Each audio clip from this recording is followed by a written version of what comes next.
Welcome. Okay. So, Callie, I had a question for you in terms of your customers. What are some of the challenges they come to you with when they look to utilize consumer data to personalize offerings? So one of the biggest challenges that they have, I think you've mentioned it already, is the fact that a lot of these financial service organizations, I guess organizations that you belong to, over the years have decided they want to sell a particular product. It may be a life insurance, it may be wealth management, it may be short-term insurance in the US or general insurance in the UK, motor insurance, home insurance. And for those products, they've gone out and procured admin systems to allow you to quote, sell, and that's where that data sits. So most organizations have ended up with a lot of technical debt where the different systems don't talk to each other. So they really struggle to even get a single customer view. And we've got an example where we're running a 2-year transformation program in South Africa for a large broker who's grown through mergers and acquisitions called the Efficient Group. So over the years, they've acquired 4 and 5 different brokers in different market areas. So they've ended up with 4 or 5 CRM systems where data about an individual, let's say myself, it could be in the different systems, and they'll be capturing different data fields. The quality of that data will be very different depending on the broker and the product in terms of the regulation. So with general insurance, there isn't that much regulation about advice. You're just selling a product. So the brokers are quite quick to just put some basic data into a system to allow you to make the sale. Whereas within your life and pensions environment, it's more regulated if you're providing advice, so you're more thorough in terms of the facts that you gathered. So they've ended up with 4 or 5 CRM systems, 4 or 5 financial planning systems from the different organizations, and then they've got their accounting systems and some claim systems where they've got a delegated authority to settle the claims on behalf of the insurer. So the strategy we suggested to them was, rather than rip and replace those legacy systems, let's initially connect all of those systems together. So use a platform like Iris. We've got a platform called Datafinium that allows you to very quickly pull data from all of the internal systems. And then to personalize offerings, go to external providers like an Experian or an Equifax or a TransUnion, where you can ingest third-party data into their environment, get a single customer view. So we've started initially identifying, just out of the CRM systems and their admin systems, what products an individual has. So if I've got a motor policy and I don't have a home policy, there's no AI or machine learning to identify that there's a cross-sell opportunity. That's basic rules. So we've mapped a journey for them in terms of how to implement AI. And initially we're saying you should do all of the data plumbing. So platforms like Iris would allow you to do that very quickly. Then start looking to visualize and build management dashboards to run the business. And then look at the client's buying habits or their lifestyle to see what products you can cross-sell and upsell. So I think it's that ability for these organizations to identify almost use cases, and cross-sell was the one we took, rather than putting a whole large strategy together that you don't go to, and work for 6 weeks, 8 weeks, very focused teams around that use case to see what data you need to pull, what data you need to ingest that you've got within your organization, and what are the data you can pull from outside to start helping solve that particular use case. So for us, it was the 360 view.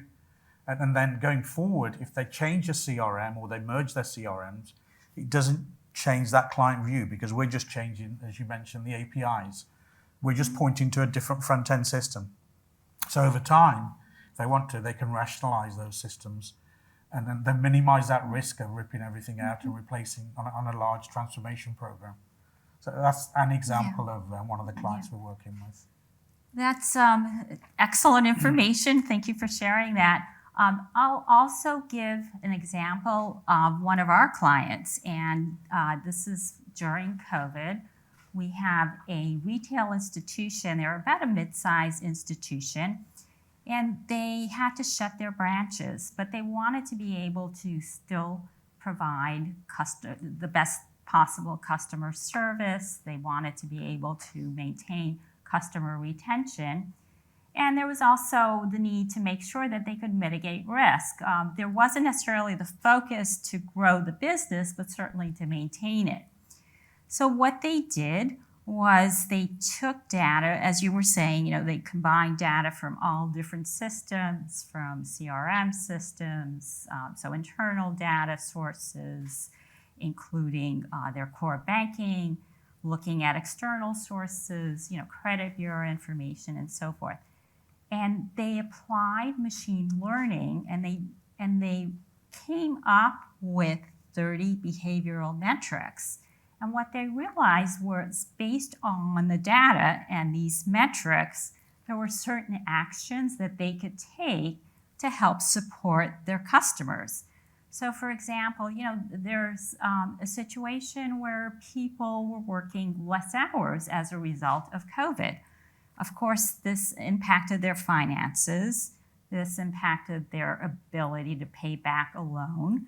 So they proactively reached out to these individuals and they restructured these loans so they would have the ability not to default on the loan, but to continue and maintain the relationship and continue to be a satisfied customer as well for this particular bank.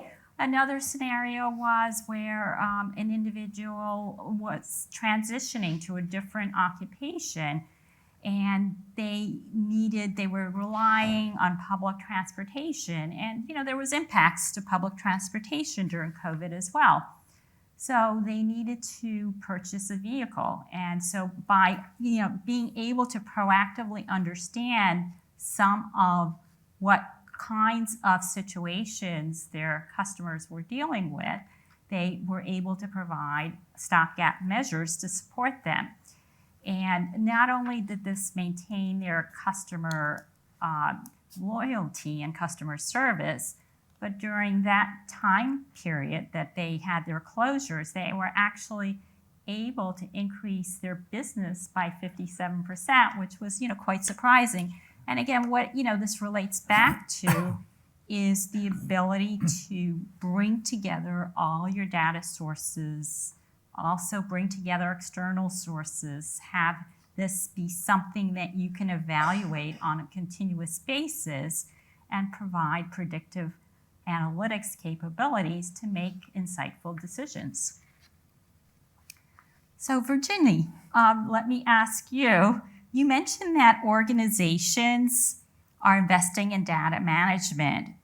They want to be able to reduce operational risk. They want to improve transparency and efficiency. How can this be done by users without always burdening IT?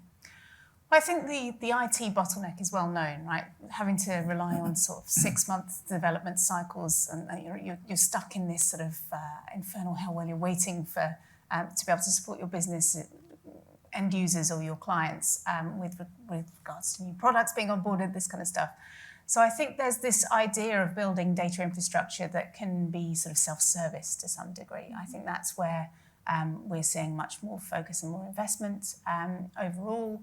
I think there's a lot of focus on low code as well. Another area I'm seeing a lot of push around that, having data architecture that you can build low code applications on top of. For example, that's an interesting development, and that's not just banks, asset managers are also doing that. And I'd say with regards to reducing operational risk, the thing is you have all these different systems that you have to cross-reference to be able to get a good picture of your operational risk as an entity. And when you're facing off against clients, to look at them as a 360-degree organisation as well, you have to understand their risks and the risks they pose to your organisation as well, which can be challenging, particularly at the institutional level, because entity hierarchies and things like that change relatively quickly.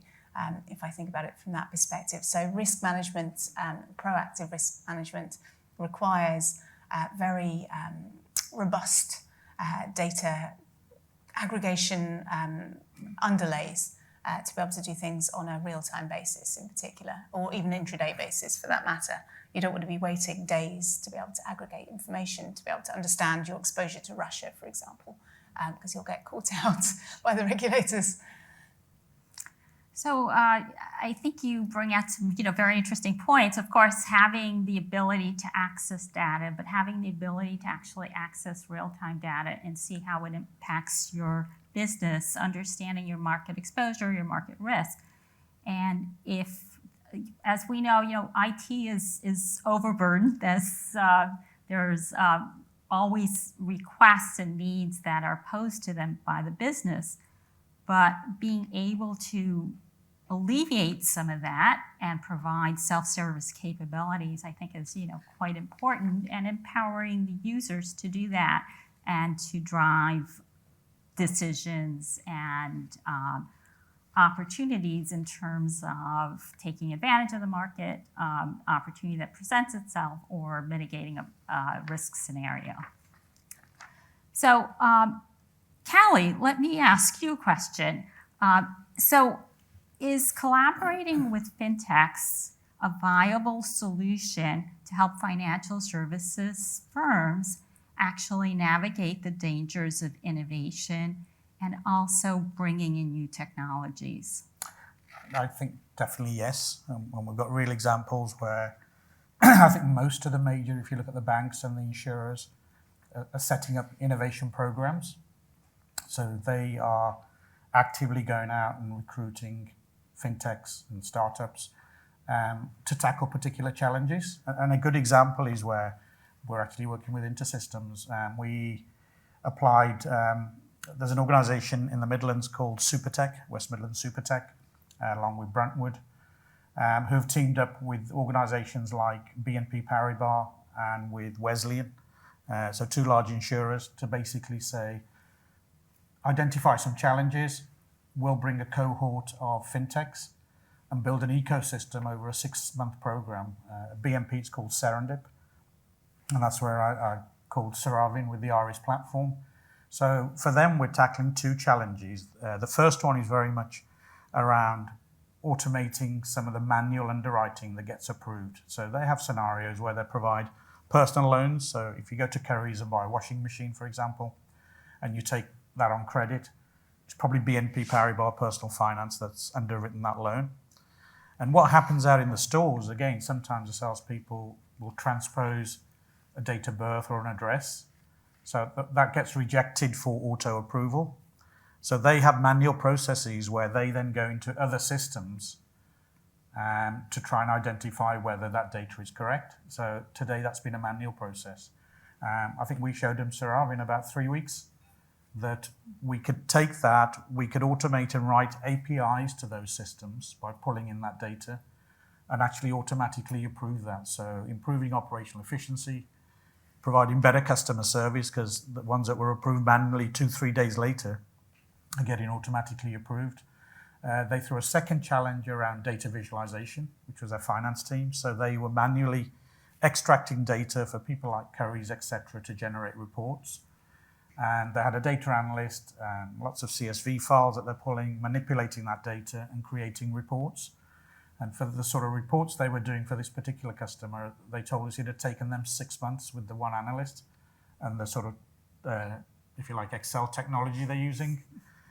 Within 2 weeks, we were able to build a self-service portal that was real time. So the reports were monthly reports, where you can, by parameter, look at your sales by day, by week, by month.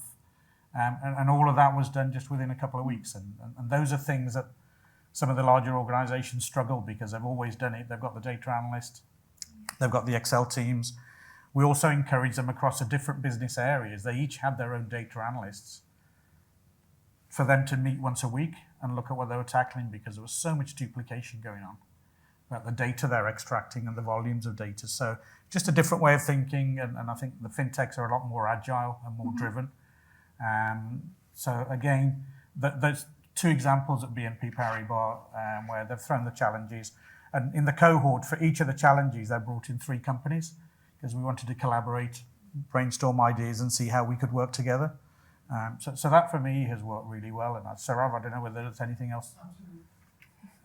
And that's the key thing. I mean, how to bring about a change in large organization is working with these fintechs and innovation programs where you're not starting from technology, we're starting from. Here is a problem that we face, and can you come up with a better solution with your technology?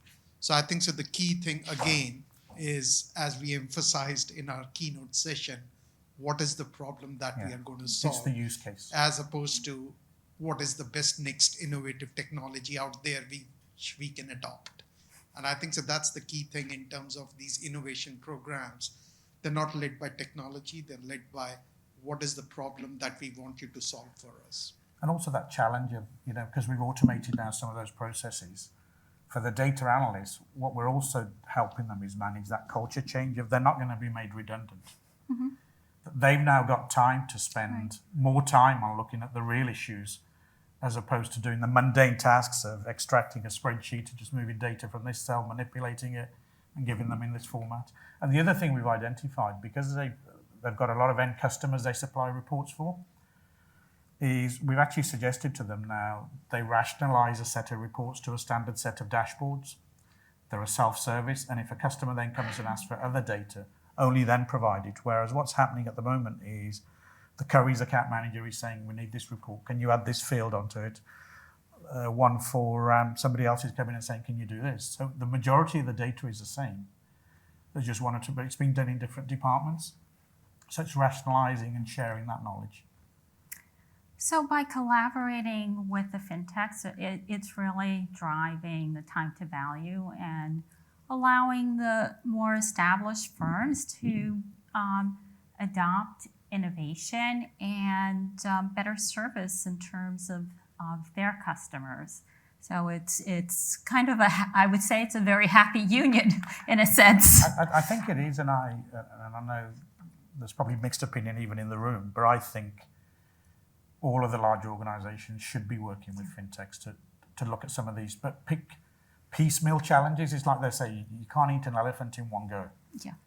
Pick your top priority issues that you've got, pick some real use cases, so that risk is measured.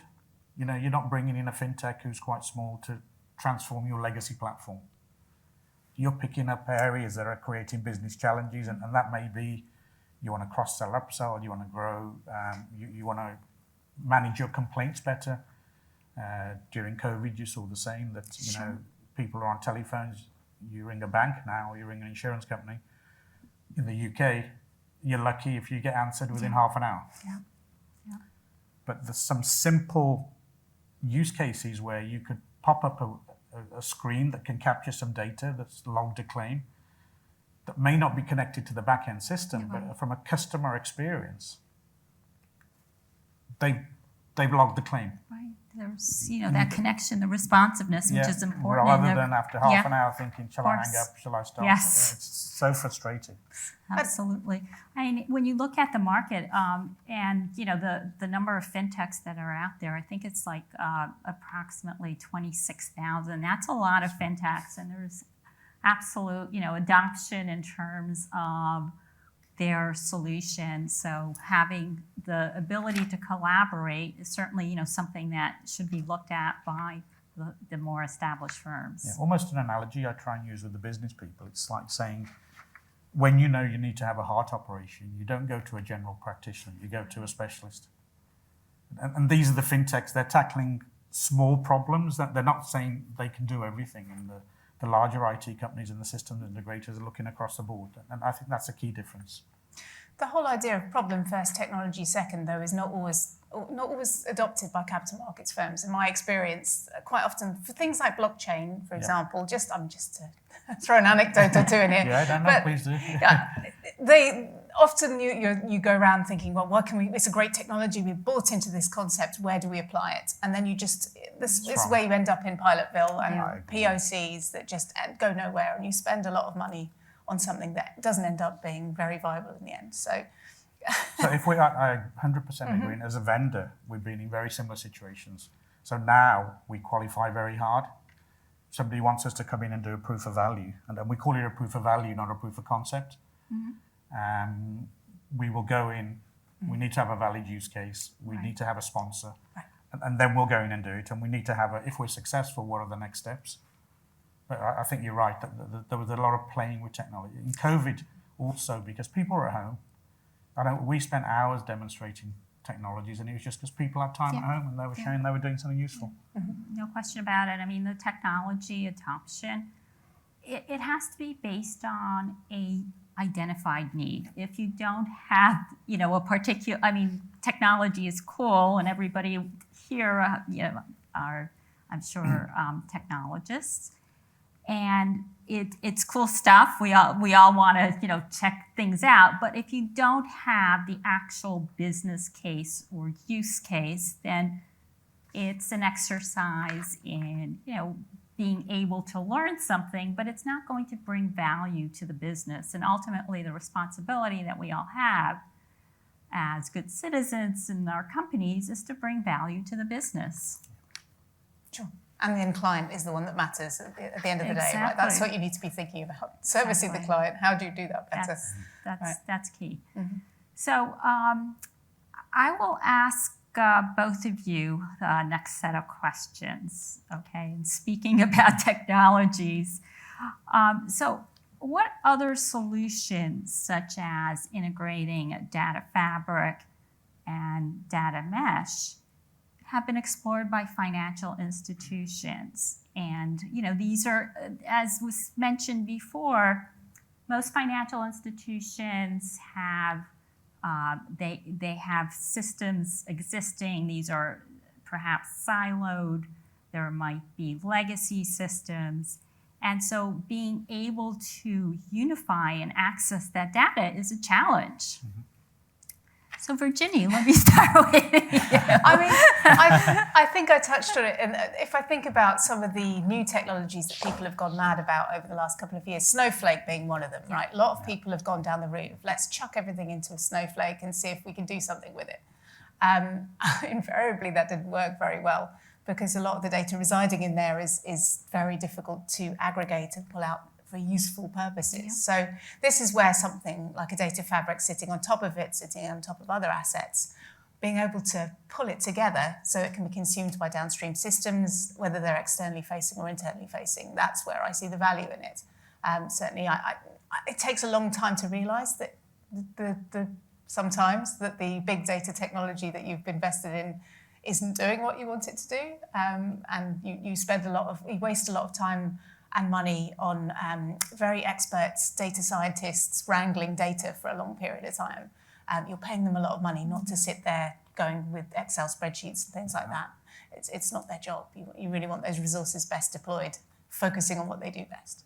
Yeah, I think that's a good point because a lot of times the inclination is, let's move the data to a warehouse in the cloud, right?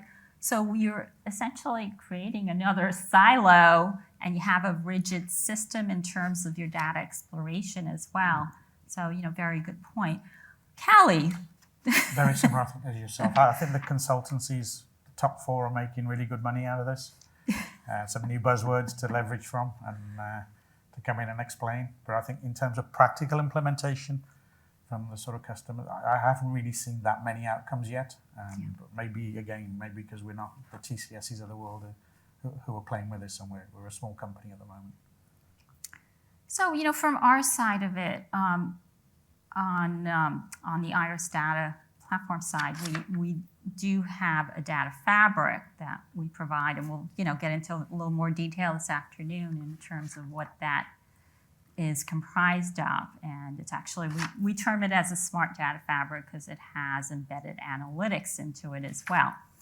But what's important is the ability to have the flexibility, not to have the another silo that you bring into your environment, but to actually be able to have flexibility to reuse what you need in terms of data and to be able to do that dynamically.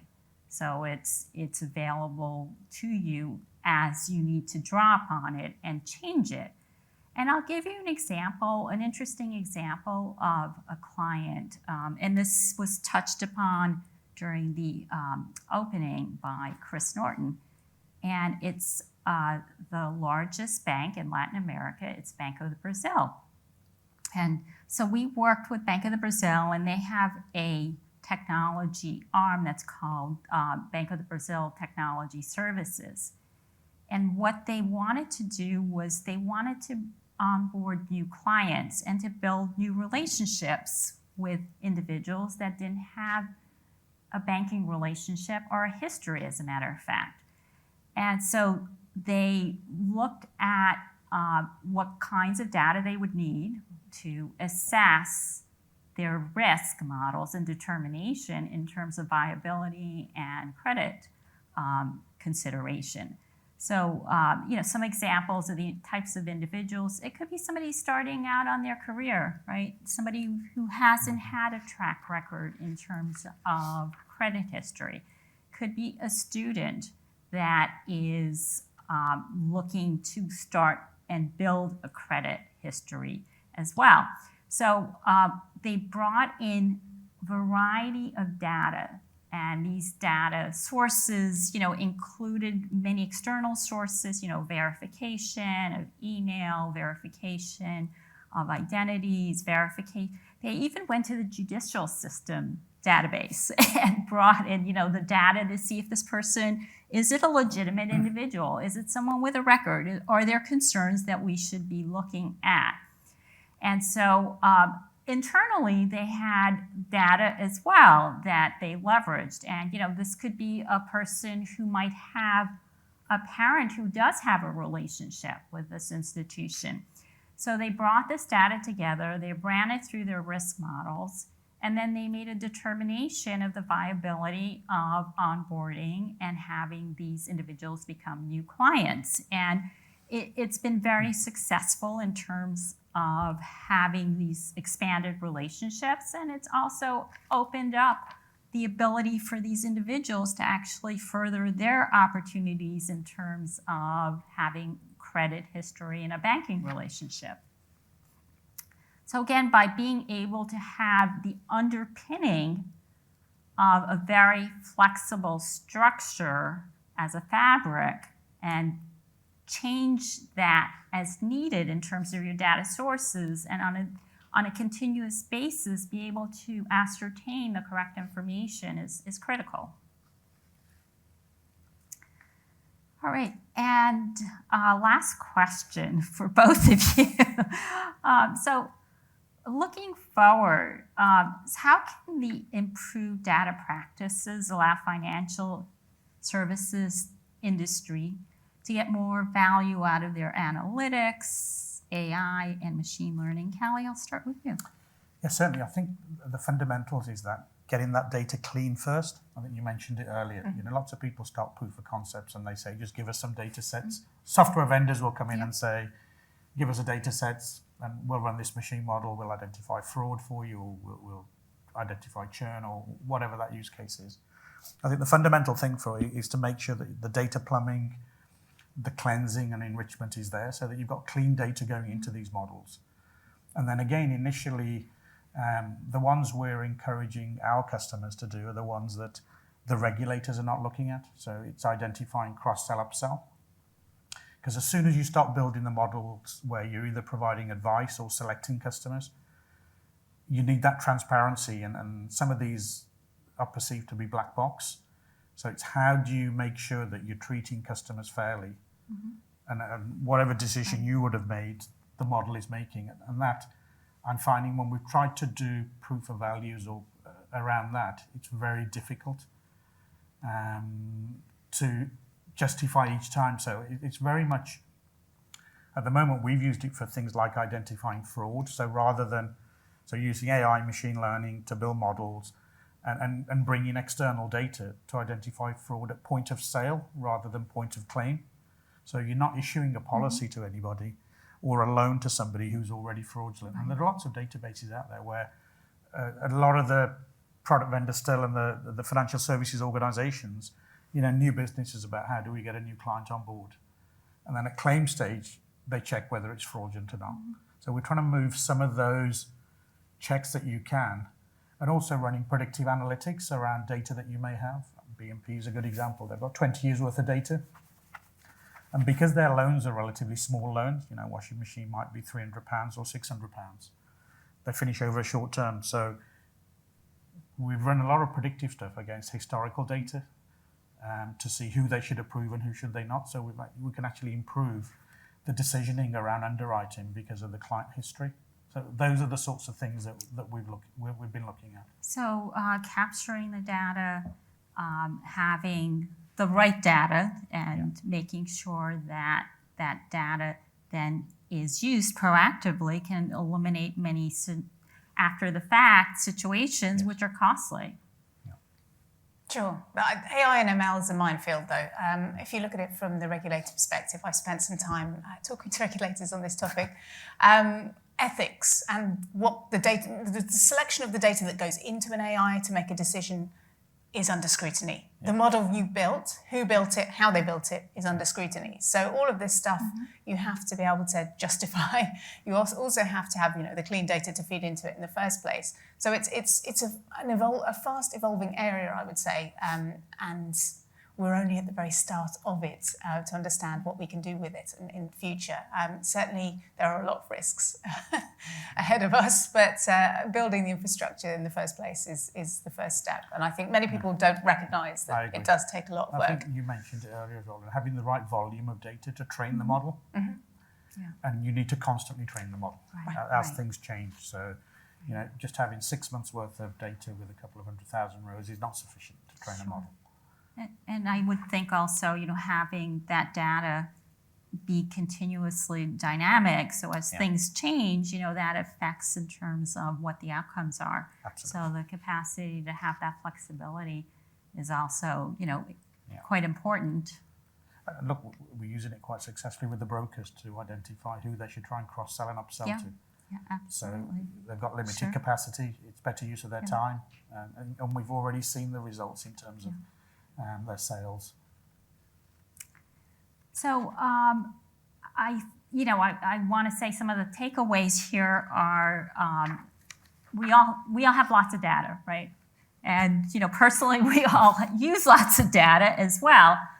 And being able to have flexibility in accessing your data sources and data types, and being able to change that really impacts how well you're able to drive your business or your decisions. I mean, ultimately, it's the insight that counts, right?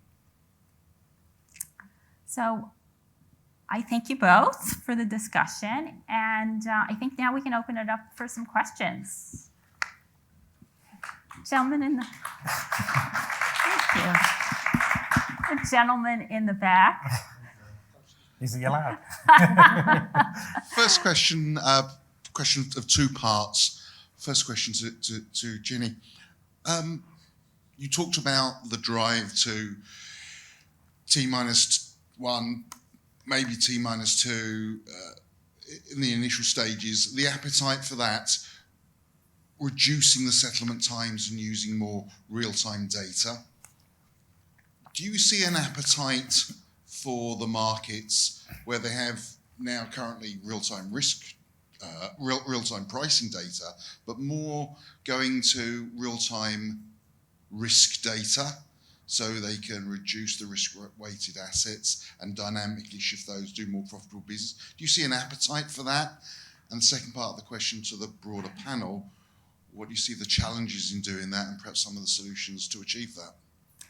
Is there an appetite for more real-time risk? Yes, there certainly is. And that's just increasing over time. The volatility alone and some of the decision-making that had to go on during the roller coastering markets in early 2020 probably give you an indicator of why we need to be more real-time, right? I think that there's no doubt that there's been pressure on firms to move that direction over time. But unfortunately, when it takes going from current state to that is a long journey. It's not something that you can do very quickly. So I think that's part of the challenges most firms have to grapple with, is that a lot of manual processes are still in there. And you mentioned Excel. I mean, Excel is the single most used technology across financial services, without a doubt. Right? 100%. Unfortunately, for many of the regulators hate Excel, but they use it as well. It's very hard to govern. It is.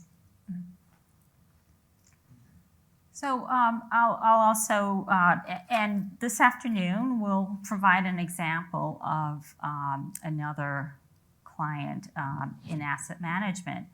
And, Excel, very popular tool. They actually, what they have in order to be able to aggregate their data and generate reports in terms of their risk or their assets under management by asset class, they actually had teams of individuals that they put together to aggregate and cleanse and provide these reports.